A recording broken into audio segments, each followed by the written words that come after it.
magnifique initiative pour l'homoparentalité, la transparentalité, c'est génial. Tout le monde a le droit d'être enceint ou enceinte, tout le monde a le droit d'être père. Je trouve ça formidable. Ils ont été critiqués, mais globalement, ils marqueront l'histoire par cette innovation. Je leur dis bravo, 1000 bravo. Moi, je mettrais juste un petit bémol sur les intentions. Parce que moi, je trouve ça super, bien évidemment, pour la visibilité des personnes LGBT, des personnes trans, celles qui sont enceintes, peu importe. Mais je me demande dans quelle démarche Glamour a fait ça. Est-ce que c'est pour du buzz, parce qu'ils savent très bien qu'il va y avoir énormément de commentaires, notamment des commentaires extrêmement négatifs qui ne vont pas nécessairement faire avancer la cause, ou est-ce qu'ils l'ont fait dans une optique de faire évoluer les mentalités? J'ai un doute. J'ai peur du bad buzz aussi. Voilà, si je suis honnête. Si on est honnête, peu importe ce que ça va.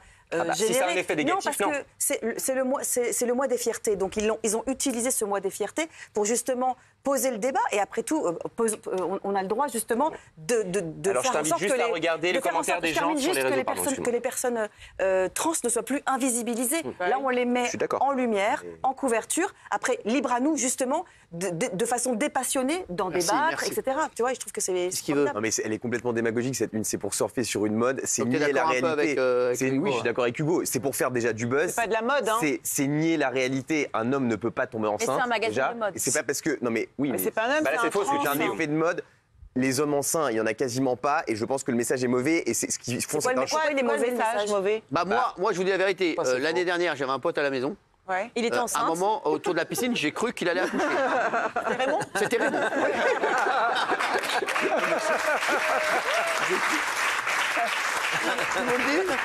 J'ai cru qu'il allait mettre bas. Maintenant, c'est fini, il a un corps d'athlète. Justement, je ne vois pas le message. En fait, va jusqu'au bout, tu dis le message est mauvais. Je ne vois pas le message, en fait. Il n'y a pas de message. Pour moi, c'est une pour faire de la provoque, pour faire du buzz. Et encore une fois, ça nie la réalité. Un homme ne peut pas être enceinte. Non, on n'est pas d'accord, Guillaume. Tu dis que tu es d'accord avec moi, mais on n'est pas d'accord parce que c'est pas ce que j'ai dit.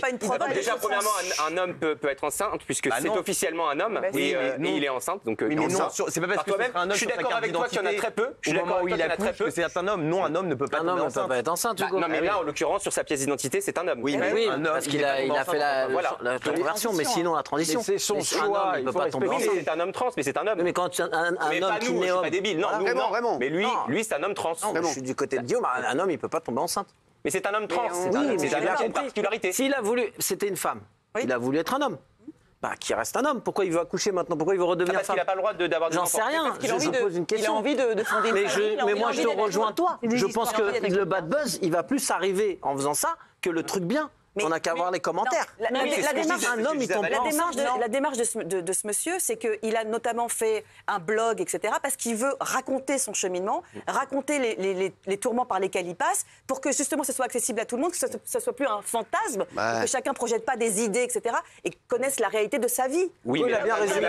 J'aimerais qu'on pose la question aux téléspectateurs, s'il vous plaît. Là où je suis pas tout à fait d'accord avec toi, Hugo, c'est que tu dis en gros, je ne sais pas s'ils ont fait ça pour le buzz, pour en faire parler, parce qu'ils se prennent un J'ai un doute sur leurs intentions. Voilà. Mais en fait, est-ce que toi, tu as vu les commentaires que tu as? Rien qu'hier, on en parlait tout à l'heure. Moi, je le sais. Moi, je sais qu'il n'y a pas de problème. Et j'ai vu les commentaires là-dessus. Donc ça veut dire que je n'ai même pas envie de parler de moi parce que non, mais qu'on m'insulte, j'en ai rien à foutre. Mais parlons de la transphobie.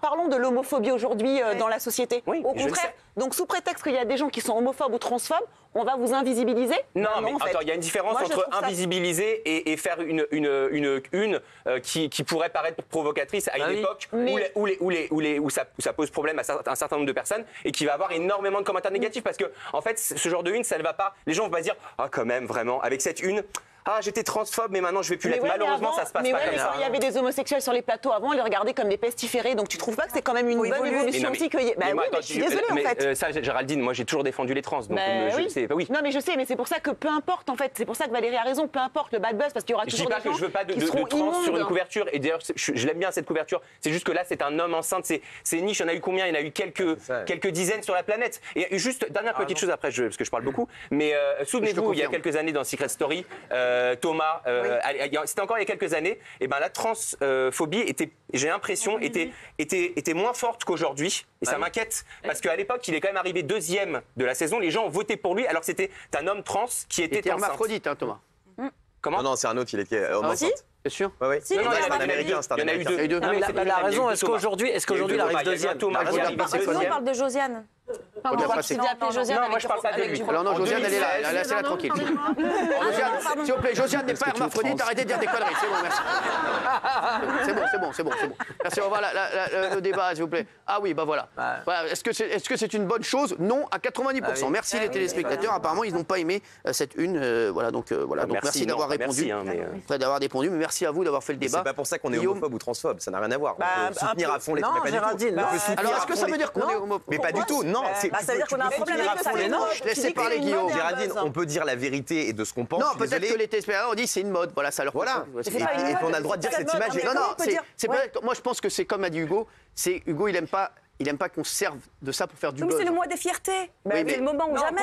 C'est pour faire du bad buzz. Et je n'aime pas quand ça dessert. Et je me pose la question sur cette une-là particulièrement. Ça aurait été une femme trans, je ne me serais pas posé la question. Mais là, homme enceinte, c'est tellement rare et niche, même si je leur souhaite tout le bonheur du monde, bien évidemment, que je me pose la question de l'intérêt pour la communauté. Mais non, c'est pas une question. Il y a plein d'autres façons de les montrer. J'ai justement donné l'exemple il y a quelques années dans Secret Story, le mec qui est arrivé deuxième.